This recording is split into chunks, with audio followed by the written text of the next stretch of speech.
Ya, dengan mengucapkan Bismillahirrahmanirrahim. Assalamualaikum warahmatullahi wabarakatuh. Dan ini adalah pembelajaran ke-11. Waalaikumsalam warahmatullahi wabarakatuh. Waalaikumsalam warahmatullahi wabarakatuh. Dan selamat siang kepada Selamat siang, Pak. Dan ini adalah pembelajaran yang ke-11. Pembelajaran ke-11 ini adalah presentasi. Jadi kelompok 1 yang mengadakan presentasi pertama. Kemudian nanti yang lain boleh bertanya. Nah, siapapun boleh bertanya. Nah, nanti saya catat siapa yang mau tanya dan dijawab. Anggota kelompok 1 lah yang menjawab. Dengan mengucapkan Bismillahirrahmanirrahim, maka presentasi kelompok 1 kita persilahkan.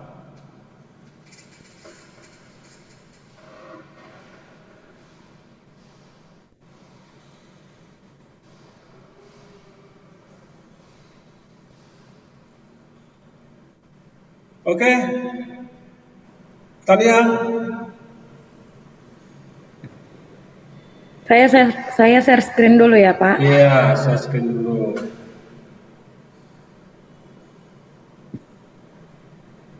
Kameramu jangan dimatikan.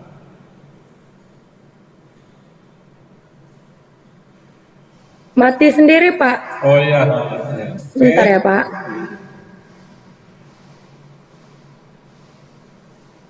Sudah muncul, Pak? Sudah. Udah. Belum. Nggak, udah. Belum, Pak. Ya, yang belum tuh jaringannya. Di saya udah kok.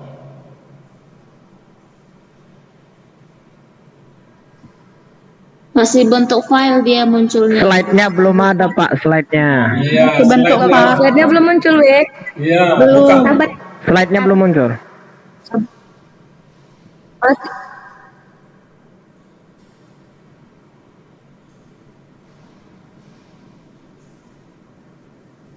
Sabar ya, guys.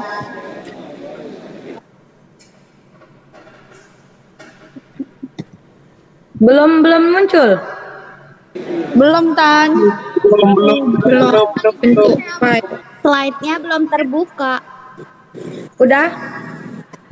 Belum, masih gambar PDF, Tan. Ya, refresh laptopmu di refresh coba. Nanti nge-lag laptopmu. Bentar, guys. Don't worry, sabar-sabar sedikit.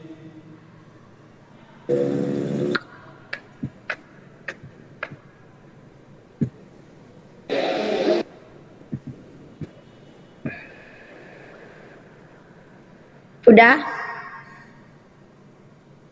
Ya, sip. Udah.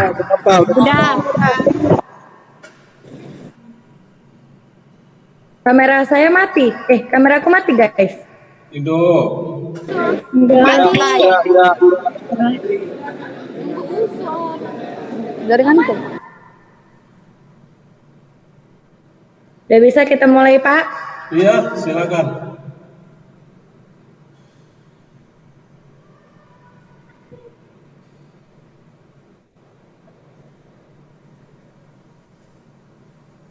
Assalamualaikum warahmatullahi wabarakatuh. Waalaikumsalam warahmatullahi wabarakatuh. Waalaikumsalam. Selamat siang teman-teman semuanya. Perkenalkan kembali, nama saya Tania Putri Maharani. Saya tinggal di Kota Binjai. Sebelumnya saya mengucapkan ribuan terima kasih kepada dosen kita semua, khususnya di mata kuliah anti korupsi, kepada Bapak Dr. Nizamuddin, serta teman-teman semuanya yang sudah merendahkan hatinya untuk mendengarkan hasil persentase kami.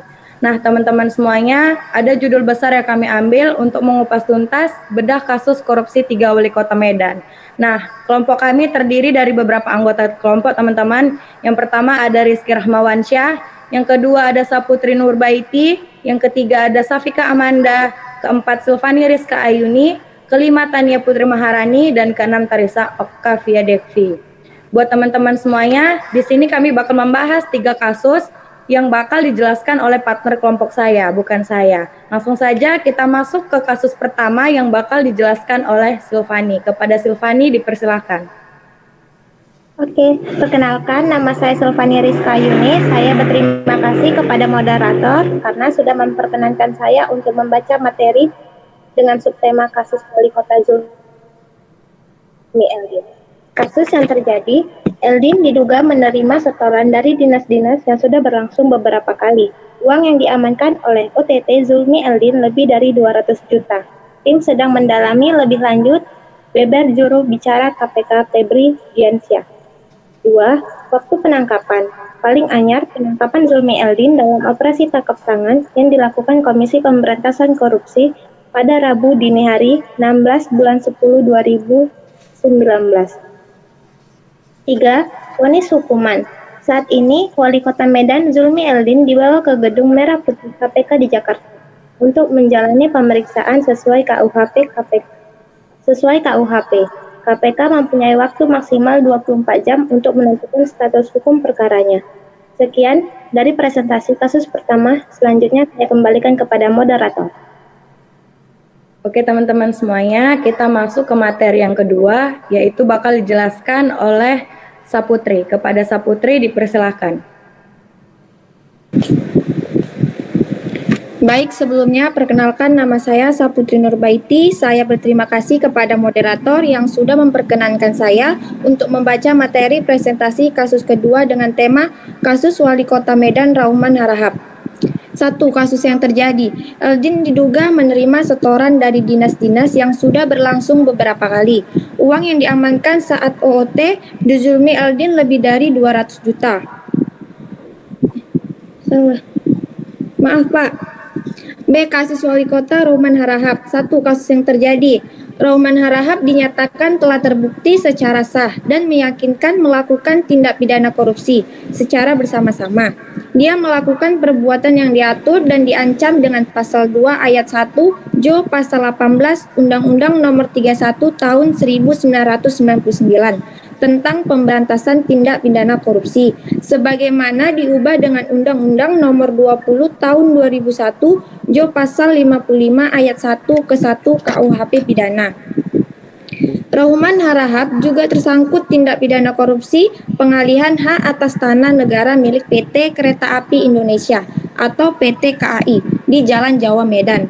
2. Kerugian negara. Majelis Kasasi juga memerintahkan Rauman Harahap membayar uang pengganti kerugian negara sebesar 480.895.500 rupiah.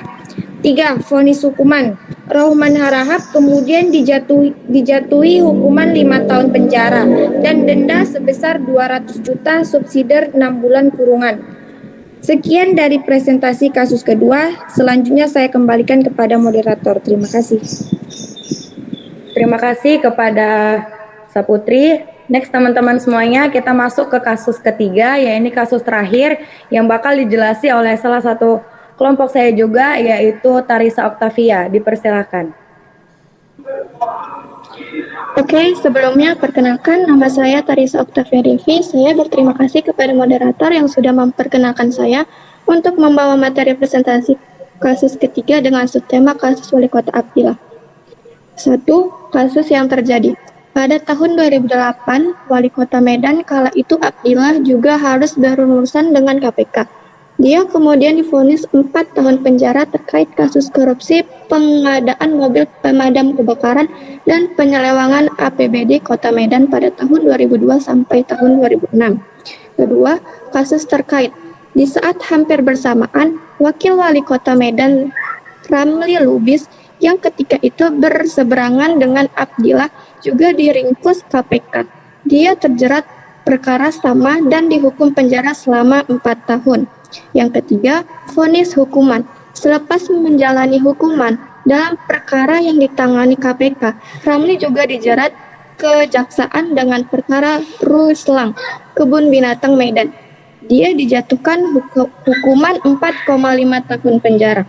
Masuk kesimpulan. Nah, dari beberapa kasus sebelumnya, kasus pertama sampai kasus terakhir, saya dan kelompok saya ada menarik beberapa kesimpulan, yaitu berdasarkan analisis hasil dari slide dan hasil presentasi sebelumnya dapat disimpulkan bahwa oknum yang menyalahgunakan wewenang adalah pemerintah dan pejabat di dalam kota, provinsi, dan negara.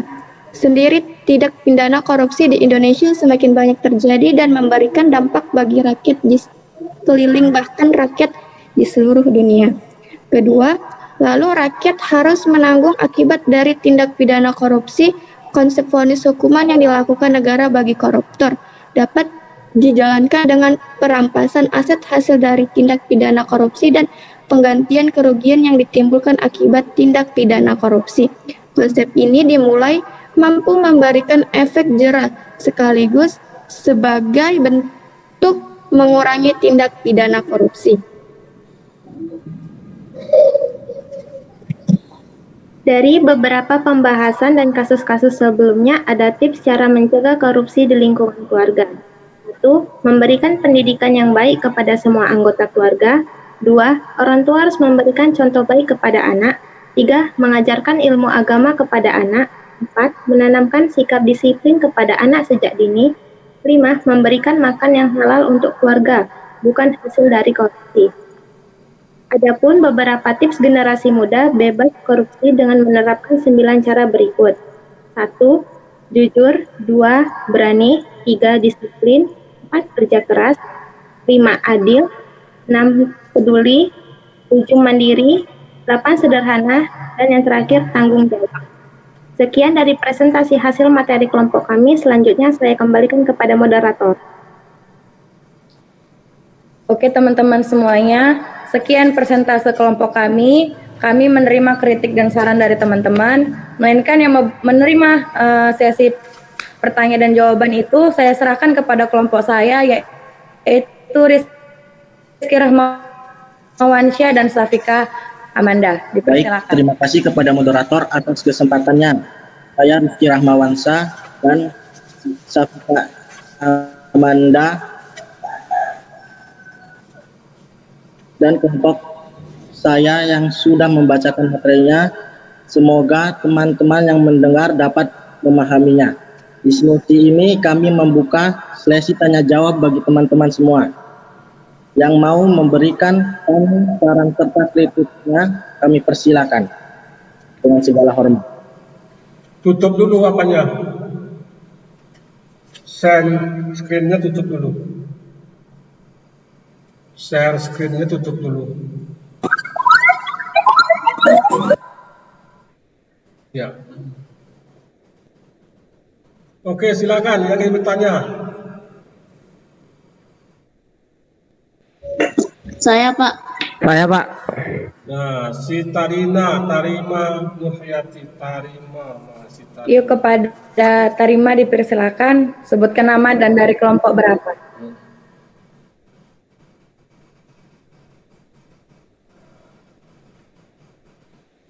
Baik, sebelumnya terima kasih kepada kelompok 1 yang telah memberikan kesempatan untuk saya memberi pertanyaan.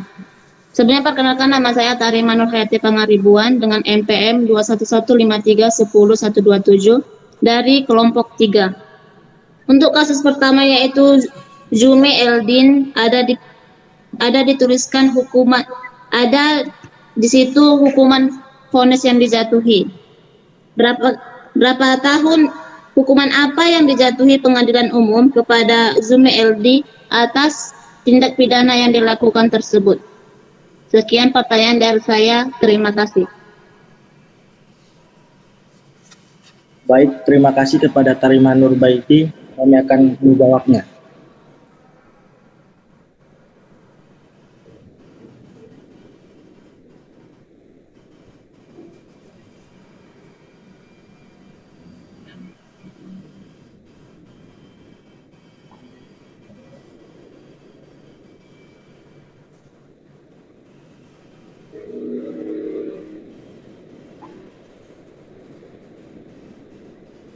Ayo dijawab.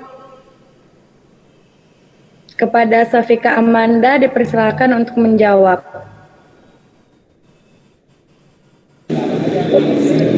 Oke, saya ulangi lagi ya buat pertanyaannya. Untuk kasus Wali Kota Zulmi Eldin, untuk tindak pidana korupsi yang dilakukan, hukuman yang dijatuhi pengadilan umum apa saja? Saya jawab, Eldin divonis 6 tahun penjara dan didenda sebesar 500 juta subsidiar 4 bulan kurungan. Dinyatakan bersalah melakukan tindakan pidana korupsi, ujar hakim saat membacakan vonis di PN Medan Kamis tanggal 11 bulan 6. Oke, silahkan ada yang mau bertanya lagi? Baik, terima kasih atas jawabannya. Terima kasih.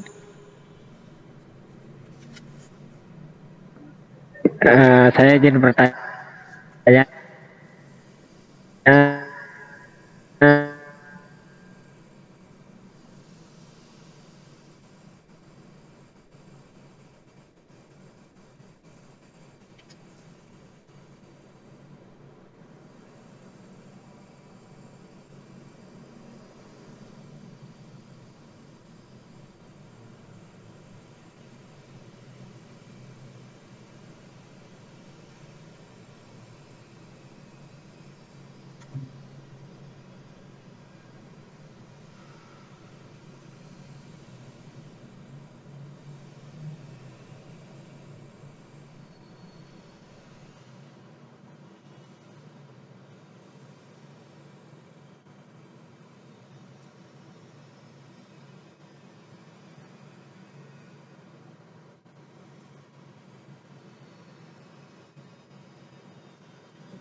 Nggak ada. Iya, keluar dari tadi. Udah, ayo terus. Buat Baik, terima teman-teman, kasih. buat teman-teman, ada lagi yang mau bertanya? Izin bertanya. Baik, silakan. Baik, terima kasih. Perkenalkan, nama saya Tri Anissa. Sebelumnya, terima kasih kepada kelompok 1 yang telah memberikan saya kesempatan untuk bertanya. Pertanyaan saya yaitu dari kasus Wali Kota Abdullah, 4 kalimat kejaksaan dengan perkara Ruiswa Kebun Binatang Medan. Apa maksud dari perkara Ruiswa tersebut? Tolong jelaskan. Terima kasih. Terima kasih kepada kelompok 5 yaitu perwakilan Tri Anissa. Baik, dari salah satu anggota kelompok kami akan menjawab. Kami persilakan kepada Safika Amanda. Kepada Safika Amanda dipersilakan. Oke, baik. Saya ulangi lagi ya pertanyaannya. Dari kasus Wali Kota Abdullah terdapat kalimat kejaksaan dengan perkara Ruislak Kebun Binatang Medan. Apa maksud dari perkara Ruislak tersebut? Saya jawab, Ruislak disebut juga take over atau tukar menukar antar barang milik departemen dengan pihak swasta.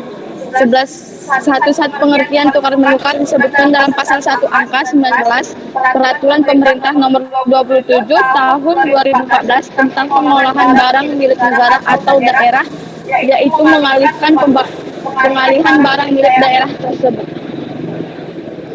Oke, sekian. Baik, terima kasih atas jawabannya. Buat teman-teman semuanya, masih ada yang ingin bertanya atau memberikan saran kritiknya? Izin bertanya. Izin bertanya kepada kelompok 1. Silakan Rizky Dwi. Baik, saya Rizky Duspita, saya mewakilkan kelompok 4, izin bertanya kepada kelompok 1. Coba sebutkan kasus yang pernah dilakukan oleh Wali Kota Zulmi Edin. Terima kasih. Oke, terima kasih kepada perwakilan kelompok 4, yaitu Rizky Dwi. Kembali saya serahkan kepada kelompok saya untuk menjawab, yaitu Rizky Rahmawansyah, dipersilakan. Baik, saya di sini akan menjawab pertanyaan Rizky Dwi dari perwakilan kelompok 4. Coba sebutkan kasus yang pernah dilakukan oleh Wali Kota Zulmi Edin. Menurut hasil presentasi kami, kasus yang dilakukan oleh Wali Kota Zulmi Edin adalah beliau menjadi tersangka korupsi, menghabiskan kerugian hingga 20 miliar. Sekian, apakah buat dan jawab saya?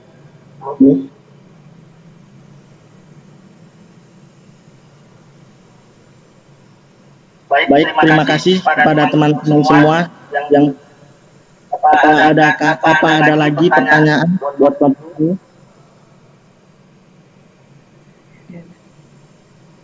Kalau tidak, saya berterima kasih kepada semua teman-teman semua telah memberikan pertanyaan kepada kami. Sebelumnya saya kembalikan kepada moderator.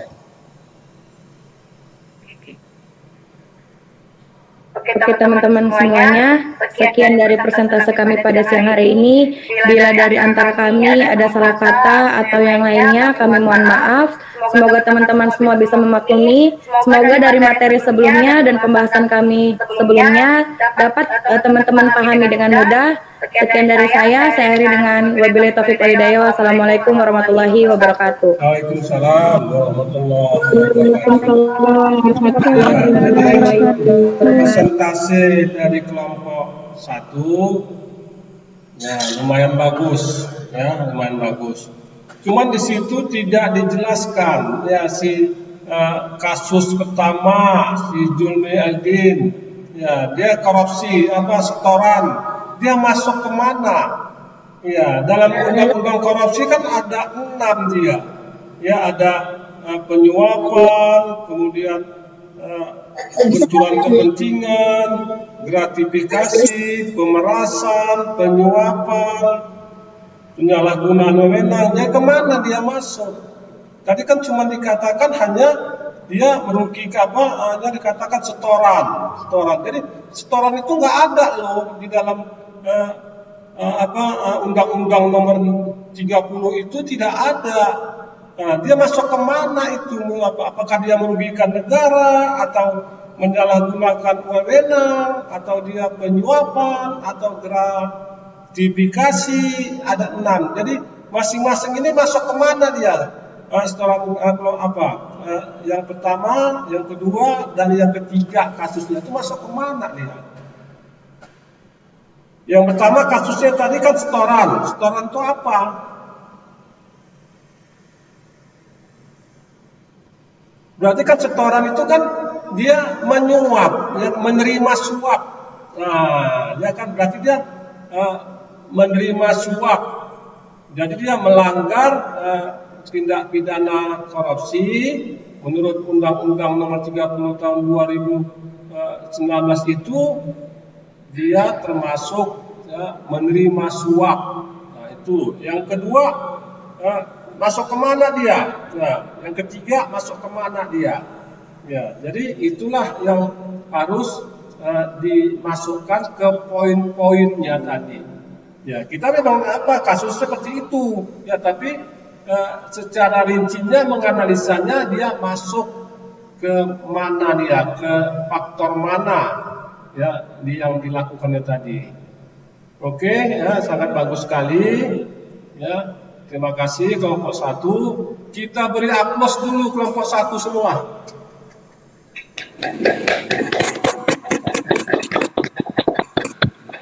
Ya, terima kasih. Nah, sampai jumpa nanti minggu depan untuk kelompok 2. Dan siap-siap kelompok 2. Nah, nanti dihajar sama kelompok 1. Yang tadi dihajarnya nanti kelompok 2 gantian ya. Kita tutup. Assalamualaikum warahmatullahi taala wabarakatuh. Waalaikumsalam warahmatullahi wabarakatuh. Dan selamat siang kepada Selamat siang, Pak.